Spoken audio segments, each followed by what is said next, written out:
Friends, आज के video में हम बात करेंगे एसआई फॉर्म के बारे में कि एसआई फॉर्म क्या होता है और बैंक वाले आपसे एसआई फॉर्म क्यों लेते हैं। एसआई फॉर्म के बारे में डिटेल्स में जानने से पहले यदि आपने मेरा चैनल अभी तक सब्सक्राइब नहीं किया तो चैनल को जरूर सब्सक्राइब कर लीजिए। आपको हमारे चैनल पर बैंकिंग, लोन्स और फाइनेंस रिलेटेड वीडियोज़ मिलती रहेंगी। दोस्तों, एसआई फॉर्म का फुल फॉर्म होता है स्टैंडिंग इंस्ट्रक्शन फॉर्म।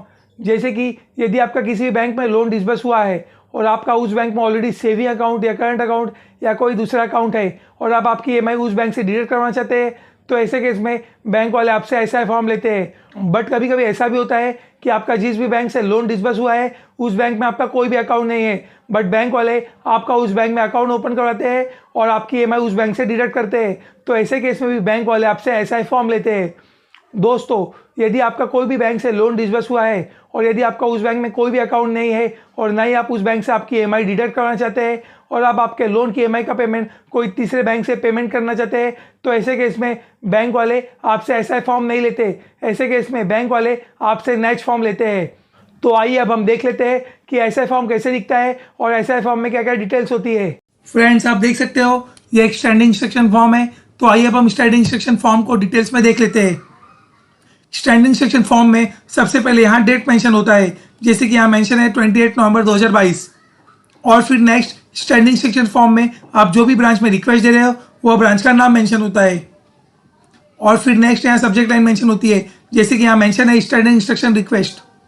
और फिर इसके बाद आपका जो भी बैंक में बैंक अकाउंट है, यदि आपका सेविंग अकाउंट है तो सेविंग अकाउंट, करंट अकाउंट है तो करंट अकाउंट, यदि सीसी अकाउंट है तो सीसी अकाउंट, और यदि आपका ओडी अकाउंट है तो ओडी अकाउंट, आपको इनमें से कोई भी एक सिलेक्ट करना पड़ेगा। और उसके बाद फिर स्टैंडिंग इंस्ट्रक्शन फॉर्म में यहाँ आपका अकाउंट नंबर मेंशन होता है। और फिर इसके बाद आपका जो भी बैंक का ब्रांच है वो ब्रांच का नाम यहाँ मेंशन होता है। और फिर नेक्स्ट है ईएमआई का अमाउंट। आपका जो भी बैंक में लोन चल रहा है वो बैंक से आपका जो भी ईएमआई आप डिडक्ट करवाना चाहते हो वो ईएमआई का अमाउंट आपको यहाँ मेंशन करना पड़ता है, जैसे कि यहाँ मेंशन है 21,200। यदि आपका कोई भी लोन चल रहा है उसकी ईएमआई सपोज 10,000 है तो आपको यहाँ 10,000 मेंशन करना पड़ेगा। और फिर नेक्स्ट है अकाउंट नंबर। आपका जो भी ईएमआई है आप जिस भी अकाउंट से डिडक्ट करना चाहते हो वो अकाउंट नंबर आपका यहाँ मेंशन होता है। फिर नेक्स्ट है आपका जो भी बैंक में ब्रांच है वो ब्रांच का नाम यहाँ मेंशन होता है। फिर नेक्स्ट है आपका जो भी अकाउंट जिस भी नाम से है उनका नाम यहाँ मेंशन होता है।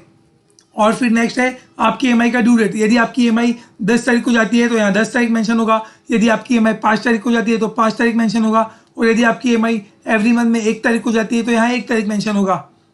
और फिर नेक्स्ट यहाँ उस अकाउंट होल्डर का नाम मेंशन होता है। और फिर नेक्स्ट यहाँ उस अकाउंट होल्डर का एड्रेस मेंशन होता है। और फिर नेक्स्ट यहाँ उस अकाउंट होल्डर का मोबाइल नंबर मेंशन होता है। और फिर लास्ट में उस अकाउंट होल्डर का ईमेल आईडी मेंशन होती है। तो फ्रेंड्स, यह सब डिटेल्स आपके स्टैंडिंग इंस्ट्रक्शन फॉर्म में मेंशन होती है।